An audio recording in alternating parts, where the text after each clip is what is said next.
Hey guys, in this video, we're going to take a look at how you can set the camera record cinematic to 4K at 24 FPS or 4K at 30 FPS.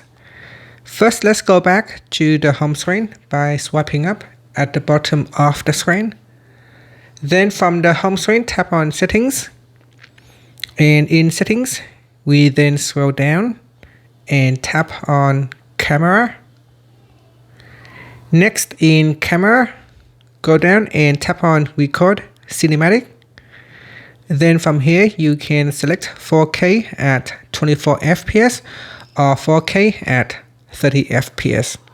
Now set here, a 1 minute video of cinematic video will be approximately 135 megabyte with 4K at 24 FPS. If you select 30 FPS, it will use up 170 megabyte of storage space. And that's it. After, you can swipe up to go back to the home screen. Thank you for watching this video. Please like and subscribe to my channel for more videos.